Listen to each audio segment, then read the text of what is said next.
Yo guys, makasih udah mau menonton video ini, udah mau klik video ini. eh ini video gue record secara spontan sebenarnya, karena entah kenapa secara tiba-tiba gue pengen sharing, gue pengen berbagi pengalaman yang udah gue dapetin selama beberapa tahun menjadi software engineer. Nah mungkin video ini cocok buat kalian yang lagi kuliah di bidang IT atau komputer, entah itu ilmu komputer, teknik komputer, ataupun informatika. Karena orang itu menganggap bahwa komputer itu cenderung dengan software atau perangkat lunak, dan itu benar gitu kan, sedikit banyaknya benar. Nah mungkin kalian lagi bimbang nih, kalian mau komit jadi software engineer atau mungkin bingung cara jadi software engineer yang benar itu gimana. Nah, gue bakal sharing dikit terkait itu. Nah, sebelum itu gue pengen kenalan dulu karena tak kenal maka tak sayang. Jadi nama gue Azhar Lazuardi. Gue di sini salah satu software engineer yang berdomisili di Semarang, Jawa Tengah. Nah, mungkin langsung masuk ke materi aja ya, ke tema di video ini terkait software engineering. Oke, gue mau bahas dulu nih dari segi job desk-nya. Banyak orang yang menganggap bahwa kerjaan programmer dengan software engineer itu sama. Ya itu memang sedikit banyaknya sama, tapi secara harfiah berbeda. Programmer itu lebih luas, lebih general, karena dia bisa aja memprogram sebuah software, sebuah hardware, ataupun embedded system. Sedangkan software engineer atau software developer itu outputnya atau produk yang dihasilkan adalah software atau perangkat lunak, gitu kan. Jadi software engineer itu pasti programmer, sedangkan programmer belum tentu software engineer. Analoginya seperti itu. Nah, terus lo tanya nih, bang, gimana caranya jadi software engineer yang benar? Cara belajarnya gimana gitu kan? Jadi kalau sepengalaman gue jadi software engineer, khususnya dalam tahap belajar ya, proses belajarnya itu yang pertama adalah kalian tentuin dulu nih, kalian itu visual learner atau enggak. Ada orang yang dia bisa belajar lewat teks atau lewat lisan. Jadi dia dijelasin satu teks, satu penjelasan, dia udah paham. Ada orang yang nggak bisa belajar lewat itu karena dia cenderung cepat bosan. Nah, orang-orang kayak gitu itu biasanya dianggap sebagai visual learner karena dia hanya bisa belajar lewat bentuk visual, entah itu video ataupun gambar. Nah, kalian kalau misal visual learner, kalian cari materi yang bentuk video atau teks nggak apa-apa tapi ada gambarnya, ada ya selingannya lah. Nah, kalian tentuin dulu nih cara belajarnya kalian yang enak itu gimana. Itu ya. Terus yang kedua ada playlist. Jadi kalian harus pintar-pintar cari materi yang cocok buat kalian. Jadi ada beberapa materi itu yang cara jelasinnya, tempo penjelasannya itu lebih cepat. Nah kadang ada orang yang nggak bisa nih ngikutin kayak gitu, dia harus dijelasin satu persatu secara urut gitu kan, tempo belajarnya lebih pelan. Nah kalian pintar-pintar nyari materinya, dan kalau bisa dalam bentuk playlist, jangan satu video 3-4 jam gitu, jangan kayak gitu. Karena ya namanya belajar itu ada tahap bosannya. Jadi kalian kalau misal bosan pengen refreshing, bisa cut di tengah kalau model playlist video singkat. Sedangkan kalau yang 1 jam, 2 jam, 4 jam kayak gitu, kalian cepet bosan dan takutnya nggak ada materi yang masuk kan gitu kan. Jadi kalau bisa cari materi video yang bentuk playlist.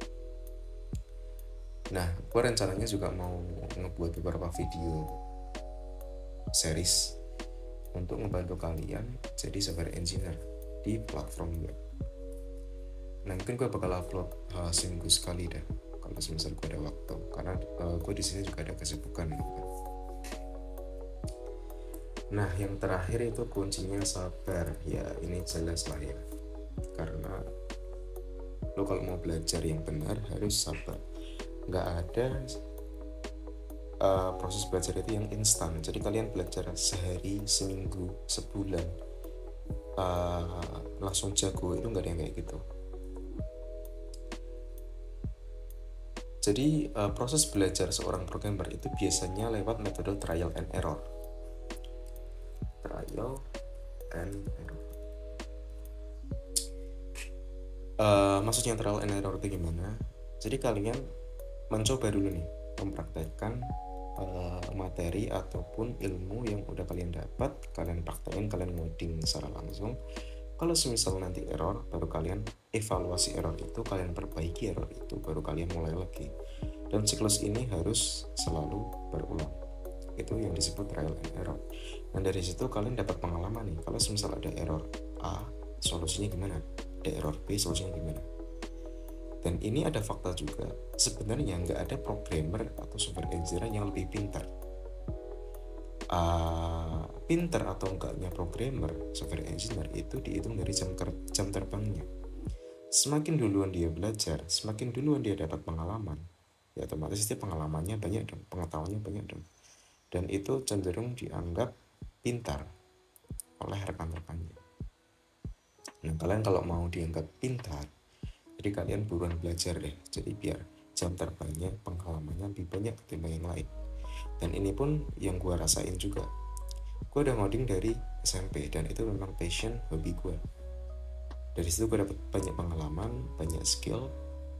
Dan itu kenapa gue bisa ngoding dengan dalam tanda kutip jago untuk ngebuat suatu aplikasi yang benar-benar bisa dipakai gitu. Nah, mungkin dari 3 poin ini udah ngejawab ya tentang gimana caranya jadi software engineer. Untuk lebih detailnya gue bakal bahas di lain video karena nggak mungkin gue jadiin satu di satu video ini. Nah, pertanyaan yang berikutnya itu terkait job desk-nya gitu kan. Bang, job desk software engineer itu maksudnya apa gitu kan. Nah, sebelum masuk ke situ gue pengen jelasin urut dulu nih, karena banyak orang yang nganggap kerjaan programmer dan kerjaan software engineer atau software developer itu sama.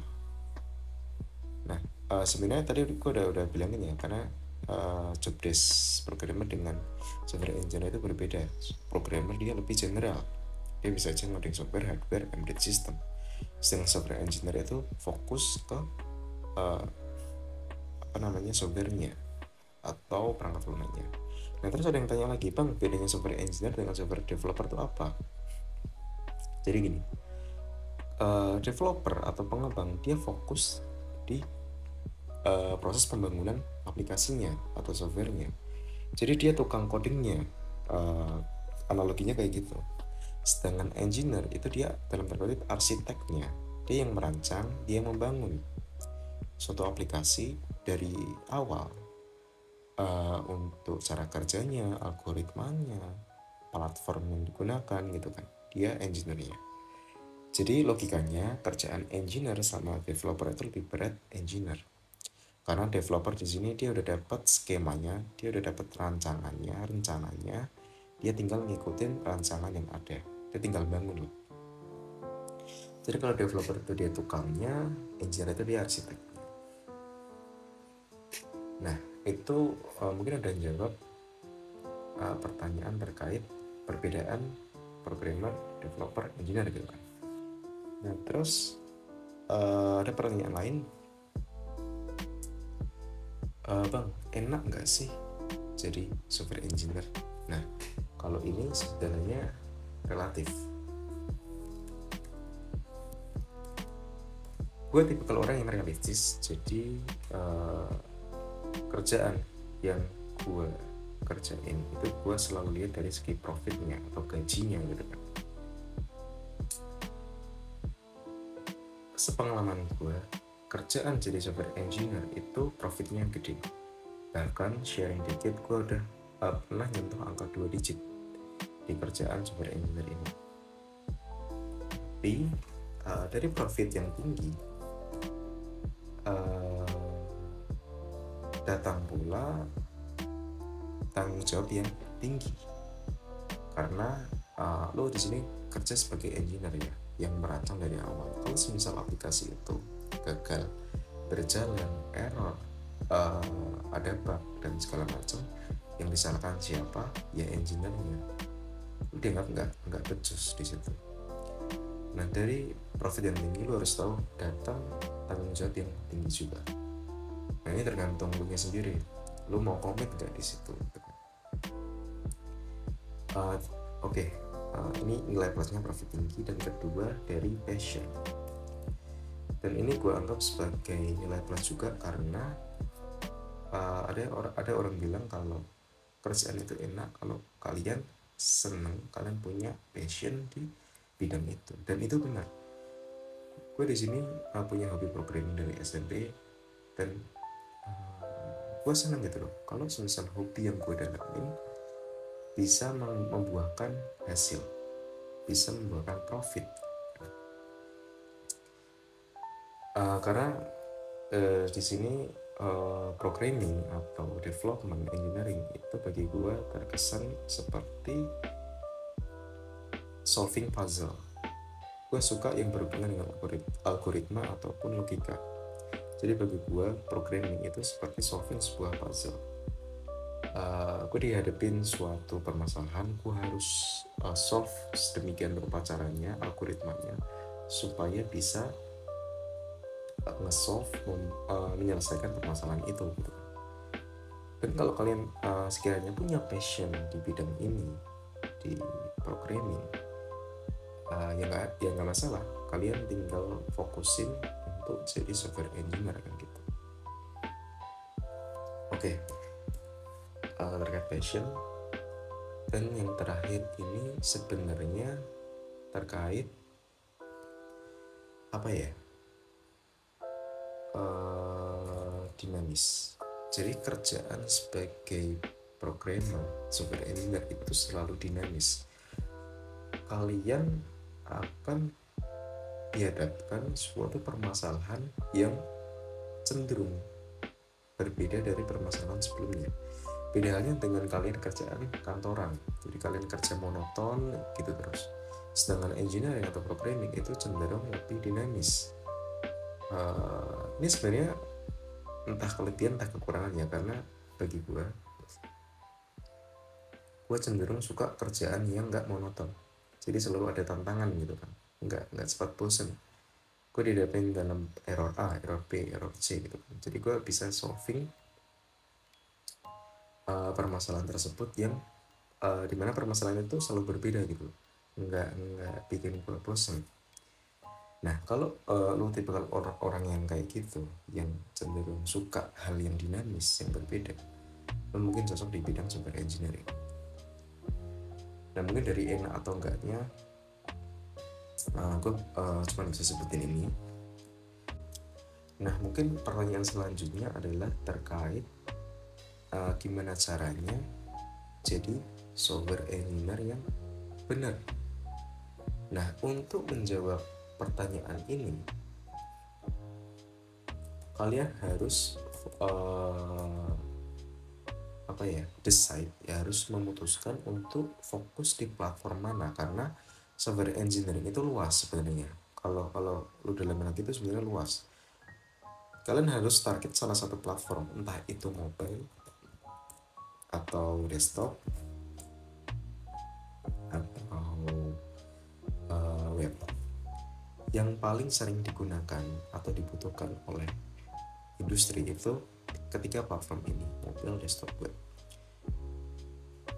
Kalau gue saranin bagi pemula itu lebih cocok di web, karena dia relatif mudah dipelajari, resource yang dibutuhkan itu sedikit, dan udah banyak komunitas ataupun penjelasan yang tersedia di internet. Gue dulu pertama kali nyoba ngoding development itu di platform mobile, di platform di OS Android, pakai bahasa Java, terus pindah ke Kotlin. Dan untuk kebutuhan kerjaan ya itu sebenarnya ada, tapi nggak sebanyak web, karena kebutuhan web ini cenderung lebih banyak dari keduanya, entah itu mobile atau desktop. Nah kalau desktop sendiri ini yang paling dikit, karena jarang ada kebutuhan untuk membuat aplikasi desktop kecuali di perusahaan yang korporat.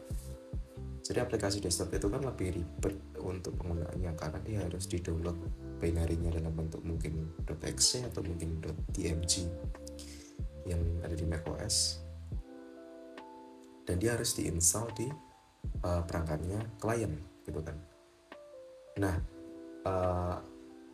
instansi itu lebih cenderung memilih web untuk menggantikan aplikasi desktopnya, karena web itu kan lebih mudah diakses. Lo tinggal ketik domain, enter, udah keluar tuh tampilan aplikasinya gitu kan.